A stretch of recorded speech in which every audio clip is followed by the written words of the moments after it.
Tuhan Yesus, Allah yang hidup, Allah yang berkuasa pencipta langit dan bumi.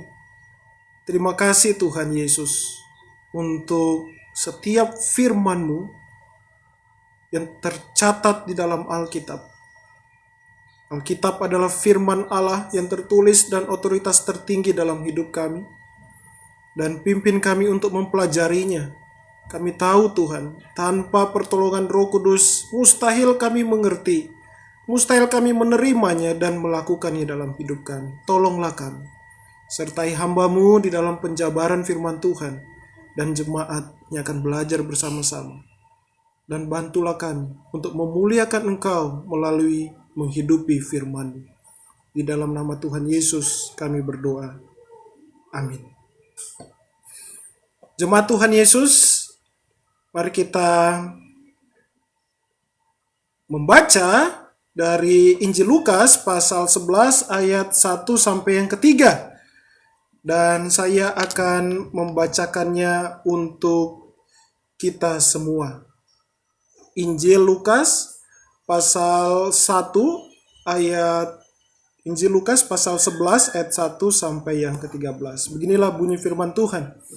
Pada suatu kali Yesus sedang berdoa di salah satu tempat. Ketika ia berhenti berdoa, berkatalah seorang dari murid-muridnya kepadanya, "Tuhan, ajarlah kami berdoa, sama seperti diajarkan Yohanes kepada murid-muridnya." Jawab Yesus kepada mereka, "Apabila kamu berdoa, katakanlah, Bapa, dikuduskanlah namamu, datanglah kerajaan-Mu. Berikanlah kami setiap hari makanan kami secukupnya.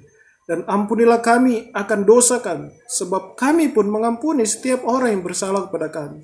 Dan janganlah membawa kami ke dalam pencobaan."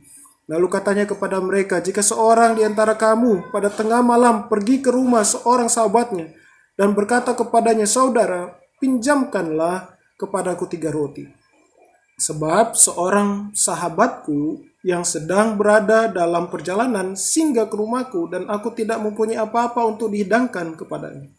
Masakan ia yang di dalam rumah itu akan menjawab, 'Jangan mengganggu aku. Pintu sudah tertutup dan aku serta anak-anakku sudah tidur. Aku tidak dapat bangun dan memberikannya kepada saudara.' Aku berkata kepadamu, sekalipun ia tidak mau bangun dan memberikannya kepadanya karena orang itu adalah sahabatnya, namun karena sikapnya yang tidak malu itu, ia akan bangun juga dan memberikan kepadanya apa yang diperlukannya. Oleh karena itu aku berkata kepadamu, mintalah maka akan diberikan kepadamu, carilah maka kamu akan mendapat, ketoklah maka pintu akan dibukakan bagimu. Karena setiap orang yang meminta menerima, dan setiap orang yang mencari mendapat, dan setiap orang yang mengetok baginya pintu dibukakan. Bapa manakah di antara kamu, jika anaknya minta ikan daripadanya, akan memberikan ular kepada anaknya itu ganti ikan? Atau jika ia minta telur, akan memberikan kepadanya kalajengking? Jadi jika kamu yang jahat tahu memberi pemberian yang baik kepada anak-anakmu, apalagi Bapamu yang di sorga, Ia akan memberikan Roh Kudus kepada mereka yang meminta kepadanya. Demikianlah bunyi firman Tuhan. Apakah Anda berdoa? Apakah Anda seorang pendoa? Dua pertanyaan yang berfokus pada doa, tetapi jawabannya berbeda. Pertanyaan yang pertama, jawabannya bisa tidak, bisa ya. Tidak, karena sekarang kita sedang mendengarkan firman Tuhan, betul? Saat ini kita sedang mendengarkan khotbah dan kita tidak sedang berdoa. Ya, jawabannya bisa ya sekali lagi. Setelah kita menyelesaikan pengajaran firman Tuhan ini, kita akan berdoa. Namun pertanyaan yang kedua, jawabannya bagi setiap orang Kristen adalah ya. Pertanyaannya, saya ulang lagi, apakah Anda seorang pendoa? Perhatikanlah Lukas pasal 11 ayatnya yang pertama. Dalam kalimat, ia berhenti berdoa. Dalam bahasa Yunani, kata berhenti adalah epausato. Kata tersebut mengandung dua pertanyaan yang di atas. Epausato diartikan tidak berhenti sama sekali. Seperti seorang pelari berhenti saat melewati garis finish. Setelah melewati garis finish, apakah seorang pelari akan terus berlari? Jawabannya tidak, ia akan berhenti. Jika menang, ia akan kegirangan. Jika kalah, ia akan tertunduk lesu. Dan perlombaan selesai. Bisa bayangkan jika tidak ada garis yang bertuliskan finish, tetapi bertuliskan epausato, yang dimana epausato lebih diartikan berhenti pada waktu itu dan terus berlanjut. Akar kata epausato yang sama dipakai juga di dalam 1 Petrus 3 ayat 10. Di dalam 1 Petrus 3 ayat 10, saya akan membacakan firman Tuhan ini kepada kita semua, yang berbunyi, siapa yang mau mencintai hidup dan mau melihat hari-hari baik, ia harus menjaga lidahnya terhadap yang jahat dan bibirnya terhadap ucapan-ucapan yang menipu. Perhatikan kata, ia harus menjaga, khususnya kata menjaga.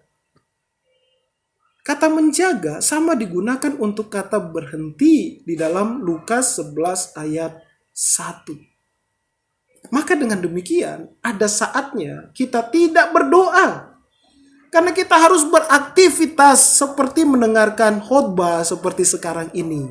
Menyetir mobil, memasak, bekerja, menonton, bermain bola, atau aktivitas lainnya. Namun hidup pendoa adalah hidup seorang Kristen. Ada saatnya kita berdoa. Di masa sekarang kita berdoa dengan lipat tangan, tutup mata, membaca firman Allah, dan kita mengungkapkan isi hati kita kepada Allah.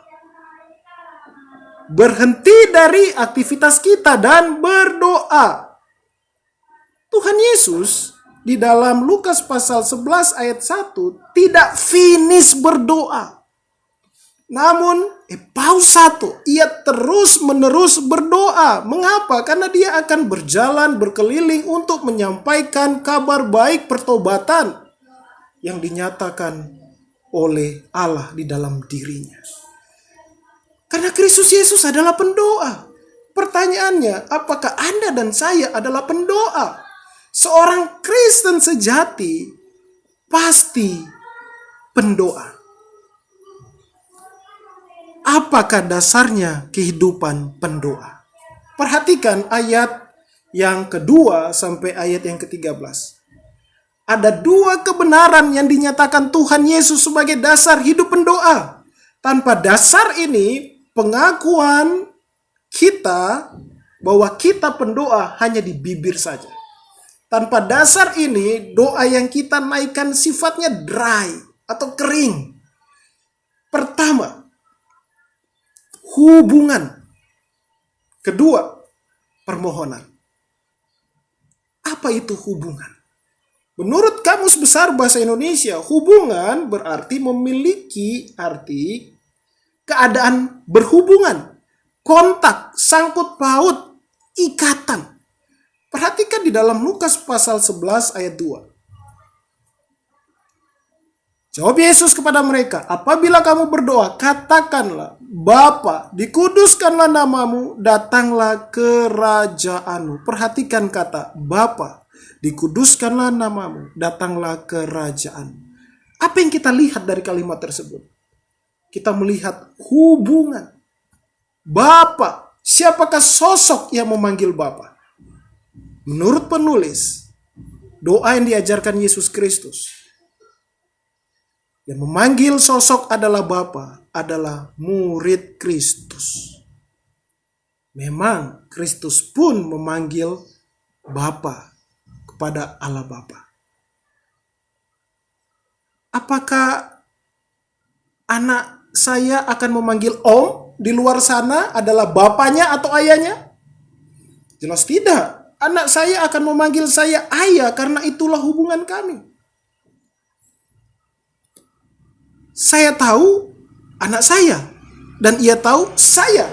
Dan dengan bebas ia akan panggil saya ayah.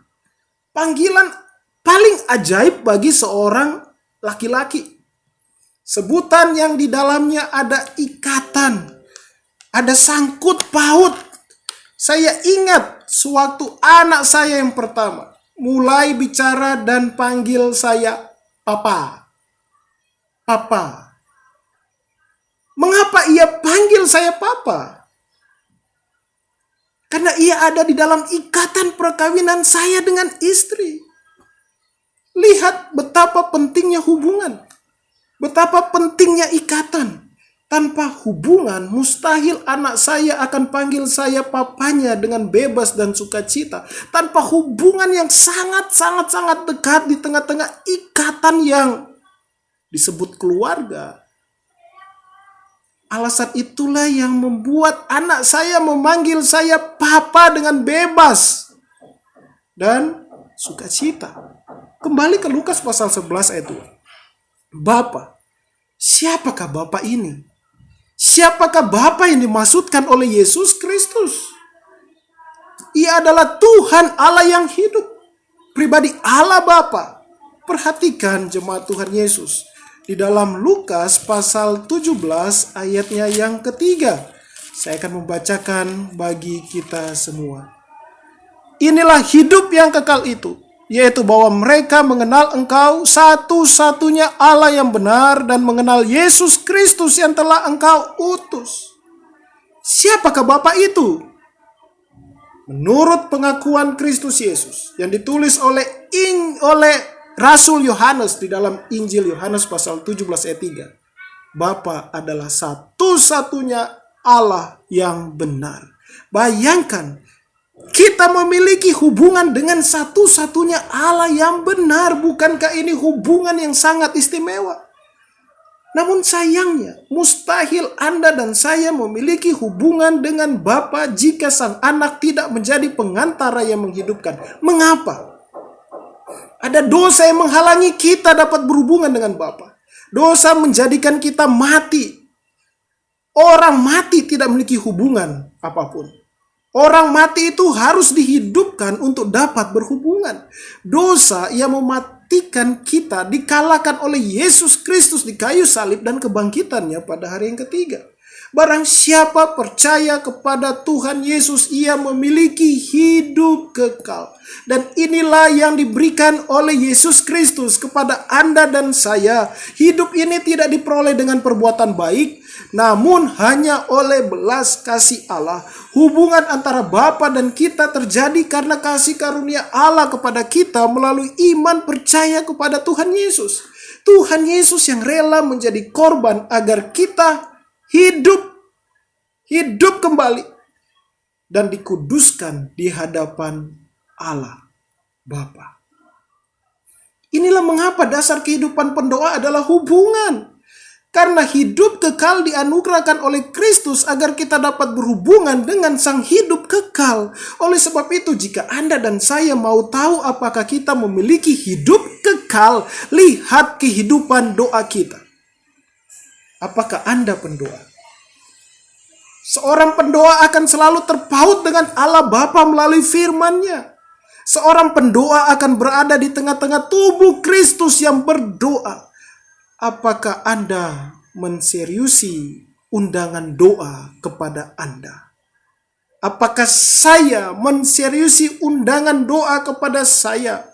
Apakah Anda dan saya menseriusi undangan berdoa dari gereja lokal Anda? Ingatlah baik-baik.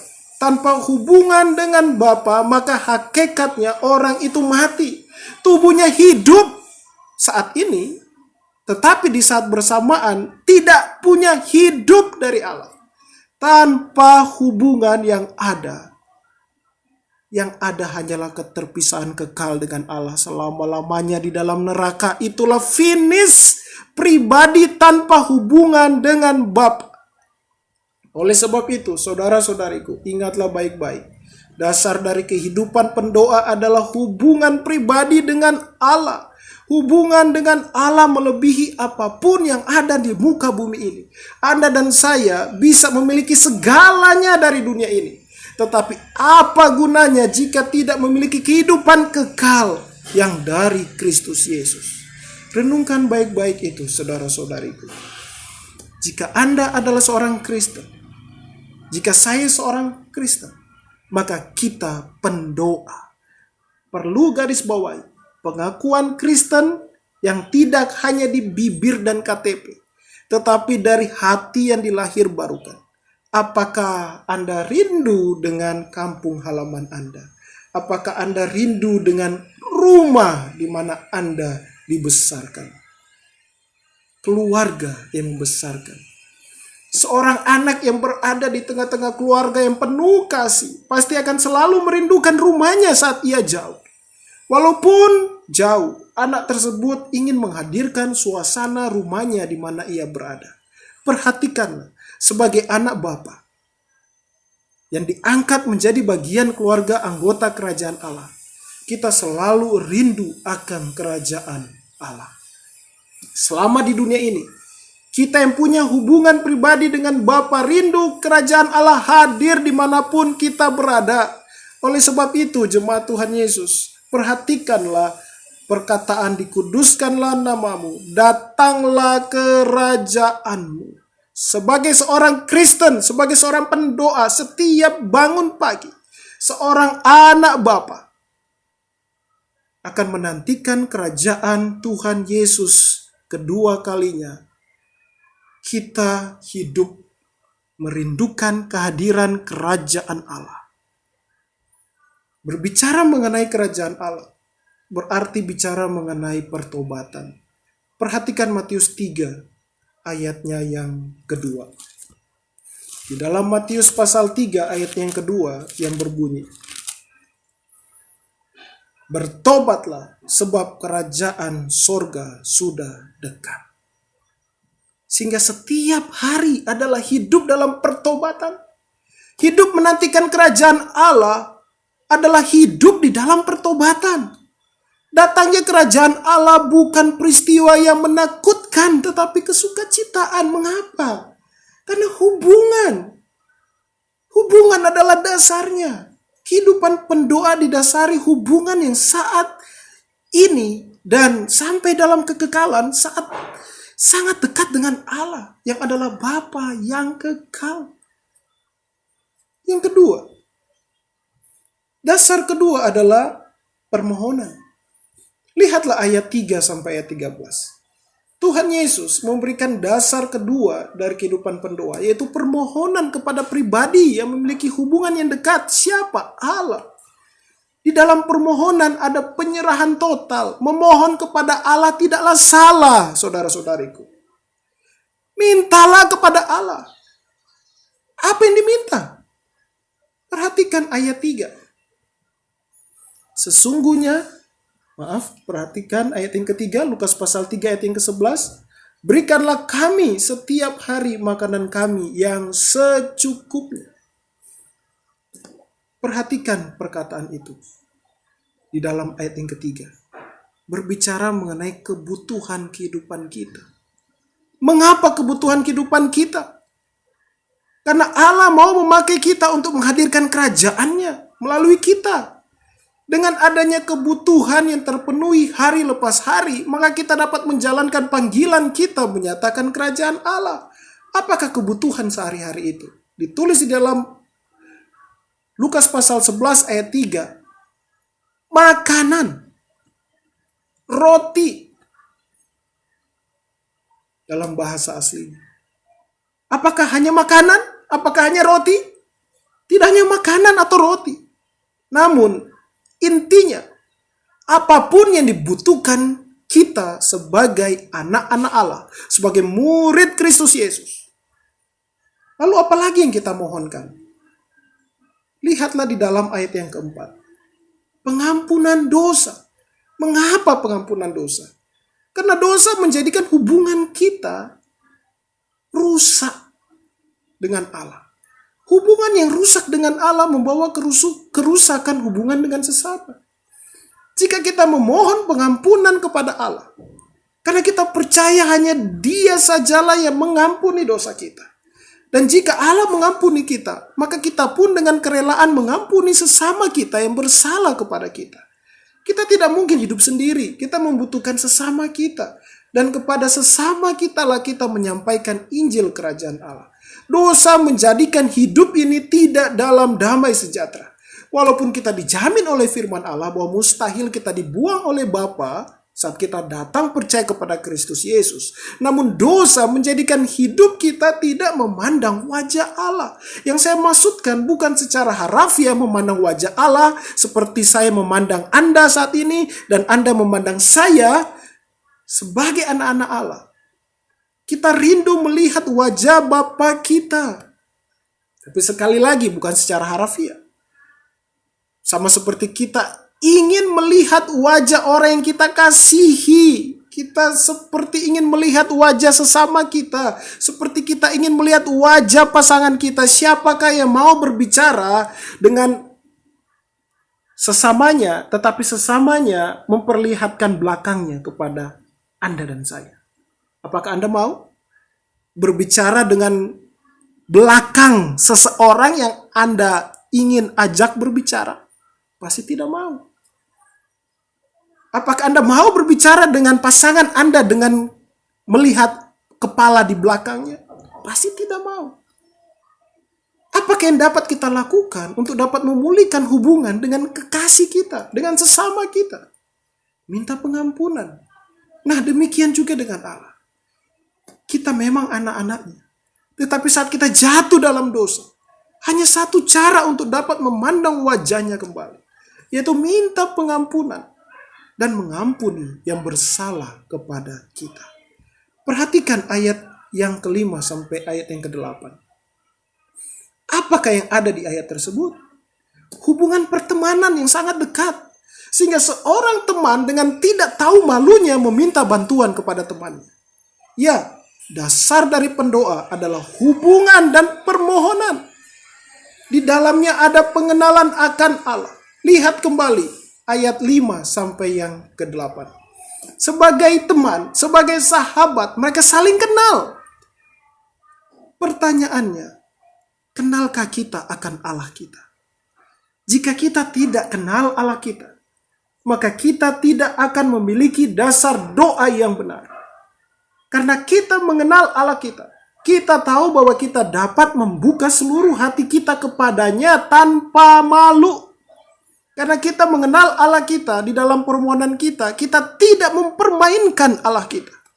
Karena kita kenal Allah kita kudus, maka kita akan selalu hidup dalam pengudusan yang dikerjakan Kristus bagi kita. Lihatlah apa yang dibutuhkan kembali ke dalam ayat 5 sampai ayatnya yang ke-8. Lihatlah apa yang dibutuhkan oleh sahabat yang datang ke rumah sahabatnya di tengah malam. Ia meminta kebutuhan yang benar-benar ia butuh. Ia tidak pergi mengganggu temannya untuk kebutuhan yang tidak benar-benar butuh. Maka demikian juga dengan kita.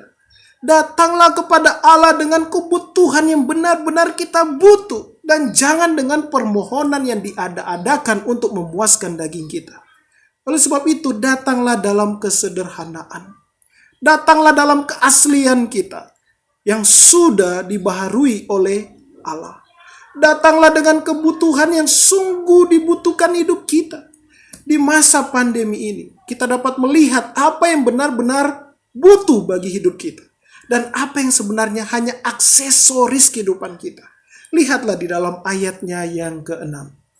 Teman itu dengan tidak malunya meminta 3 roti. Di dalam ayat yang ke-5. Untuk sahabatnya yang membutuhkan makanan dari perjalanan yang jauhnya. Teman yang datang tengah malam itu tidak meminta aksesoris. Tetapi dasar kebutuhan untuk mendukung kehidupan sesamanya. Jadi saudara-saudari, jemaat Tuhan, seorang pendoa pun, ia tahu apa kebutuhan dasar hidupnya. Seorang pendoa pun akan hidup sederhana. Sederhana bukan berarti pura-pura tidak mampu. Tetapi hidup sesuai apa yang dibutuhkan untuk kehidupannya. Ia tahu mana yang lebih penting dan prioritas untuk kehidupannya dan sesamanya. Perhatikan gaya hidup Anda dan saya. Jangan habiskan energi hidup kita untuk sifatnya aksesoris kehidupan yang sifatnya sementara. Betapa banyak orang menyiksa hidup hanya untuk menunjang gaya hidup yang sesuai standar dunia masa kini. Gaya hidup Anda dan saya dapat menunjukkan kita seorang pendoa atau tidak. Perhatikan ayat 9-12 yang tidak dapat dipisahkan dari ayat 5 dan 9 dan pasti tidak mungkin dipisahkan dengan ayat-ayat sebelumnya. Ayat 9-12. Saat kita membaca ayat 9 sampai ayatnya yang ke-10, ayat 11 sampai ayat yang ke-12, bukanlah legalitas untuk meminta apapun dan Allah pasti akan memberikannya kepada kita. Ingat baik-baik, Bapa pasti akan memberikan apa yang kita butuhkan dan kita mengenal Bapa kita. Namun jangan lupakan apa yang dikatakan Tuhan Yesus di dalam perumpamaan ayat 5-8 tadi. Dan ketahuilah apakah kebutuhan jiwa yang paling dasar dari kehidupan ini untuk hidup. Perhatikan ayat yang ke-13. Jadi jika kamu yang jahat tahu memberi pemberian yang baik kepada anak-anakmu, apalagi Bapamu yang di sorga, Ia akan memberikan Roh Kudus kepada mereka yang meminta kepadanya. Roh Kudus itu kebutuhan hidup kita yang paling dasar. Mengapa Roh Kudus? Karena Roh Kudus yang memberikan kepada kita kehidupan kekal.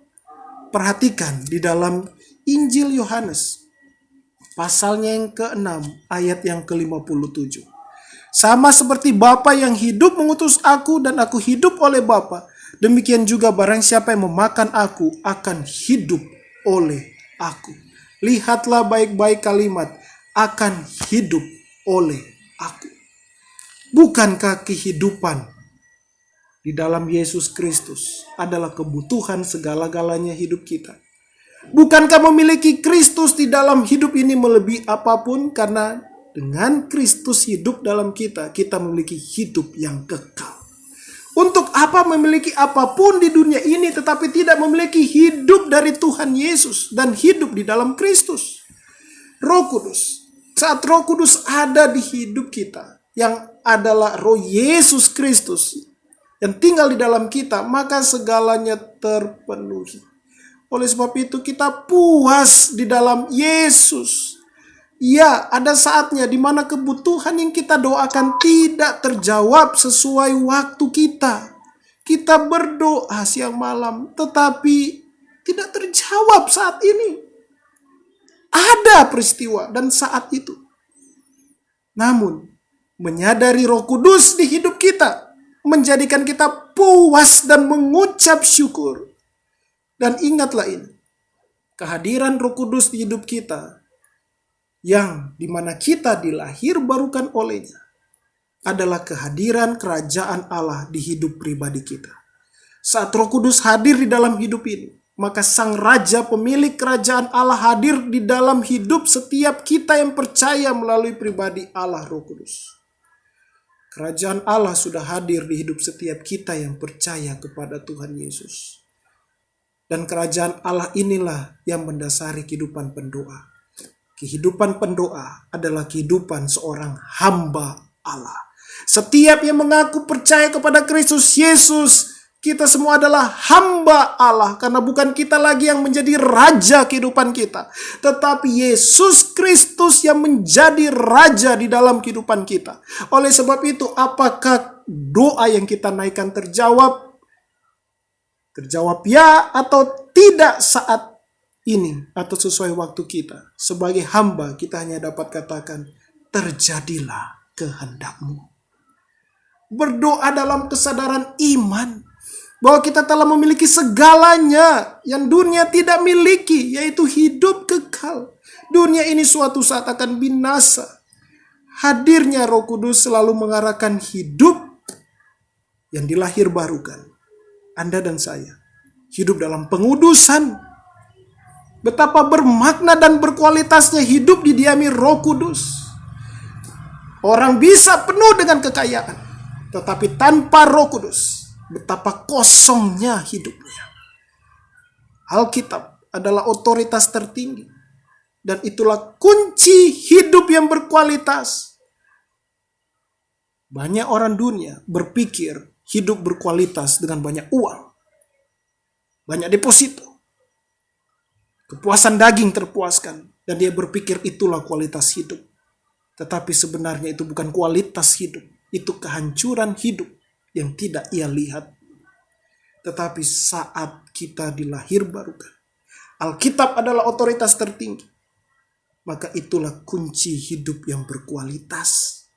Orang yang dikuduskan mendoakan agar orang lain hidupnya diampuni oleh Allah dan menerima kerajaan Allah di dalam hidup mereka melalui iman percaya kepada Tuhan Yesus. Mendoakan agar yang masih hidup dalam dosa, dengan belas kasih Allah mereka dapat bertobat dan percaya kepada Tuhan Yesus dan menjadi seorang pendoa sama seperti yang sudah terlebih dahulu menjadi seorang pendoa. Jika Anda dan saya adalah pendoa, apakah kita mendoakan sesama kita untuk bertobat dan percaya kepada Tuhan Yesus? Jika Anda dan saya adalah pendoa, apakah kita mendoakan mereka untuk mendengarkan Injil Kristus dari kita kepada mereka? Jika Anda dan saya adalah pendoa, apakah kita rindu mengajarkan jiwa-jiwa firman Allah yang berkuasa selamatkan dan ubah kita dan mereka? Jika Anda dan saya adalah pendoa, apakah kita mendoakan sesama kita? Mereka yang kita kasihi, mereka yang mengasihi kita, dan bahkan yang membenci kita.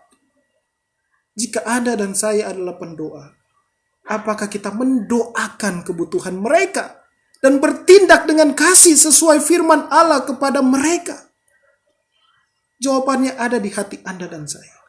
Jawaban yang jujur dari kita menentukan siapa kita saat ini, seorang pendoa atau tidak. Seorang Kristen adalah pendoa. Jika Anda tidak setuju dengan pernyataan ini, maka sebenarnya kerajaan Allah belum pernah hadir di hidup Anda. Dan jika kerajaan Allah belum hadir di hidup Anda, maka pastilah Roh Kudus tidak dalam hidup Anda. Dan Anda masih berada dalam kuasa iblis, dosa dan maut. Oleh sebab itu, masih ada harapan. Selagi masih bernafas, bertobatlah dan percayalah kepada Tuhan Yesus. Dan bukti dari pertobatan dan percaya kepada Tuhan Yesus yaitu kehidupan pendoa. Kehidupan pendoa yang sesuai dengan firman Allah. Kehidupan pendoa adalah kehidupan yang memiliki hubungan erat dengan Allah Tritunggal. Mengungkapkan isi hati kita di dalam pengenalan akan Allah sesuai firman Allah dalam permohonan. Dan kehidupan pendoa pasti akan terlihat dengan kehidupan yang menghidupi firman Allah dalam keseharian. Dan berusaha mengejar damai dengan sesamanya. Berusaha untuk menjaga hubungan damai dengan sesamanya. Tegas terhadap dosa, tetapi mengasihi sesamanya. Apakah seorang Kristen adalah pendoa dapat jatuh berbuat dosa? Jawabannya pasti ya, bisa. Saya pun dan juga Anda pasti dapat jatuh berbuat dosa. Saya dan Anda bergulat dengan dosa. Dan jika Anda dan saya sadar, selama hidup di tengah-tengah bejana tanah liat ini, kita sadar kita sedang bergulat dengan dosa, maka itu tanda bahwa di dalam kita Allah Roh Kudus bertahta. Kehidupan pendoa akan selalu waspada terhadap dosa dan akan selalu datang ke dalam penyesalan mendalam akibat dosa. Dan itu pun adalah gambaran hubungan dan permohonan kepada Allah. Aku mau terus berhubungan dengan Allah. Aku mau terus menatap wajahnya. Dan aku menaikkan permohonan kepada Allah. Ampuni aku ini orang berdosa ya Tuhan. Dan dengarkanlah permohonan jiwaku. Oleh sebab itu berdoa dan merenungkan firman Allah adalah ciri khas pendoa. Firman Allah adalah senjata rohani bagi pendoa. Apakah Anda jika menjadi seorang prajurit tidak akan memegang senjata di medan perang? Pasti harus. Seorang prajurit pasti memegang senjata selama ia di medan perang. Pendoa tahu bahwa saat masih hidup di tengah-tengah dunia ini, hidup ini dihidupi di tengah-tengah medan perang. Hidupnya tidak akan jauh dari Alkitab. Pendoa hidupnya tidak dalam keterasingan, menyendiri di hutan, di gua, di satu pulau terpencil, dengan alasan agar tidak jatuh dalam dosa, agar dunia tidak mempengaruhi kehidupannya. Tidak, pendoa tidak seperti itu. Pendoa hidup di tengah-tengah sesamanya. Pendoa hidup di tengah-tengah dunia ini sebagaimana Kristus. Ia pendoa yang berada di tengah-tengah dunia yang rusak akibat dosa.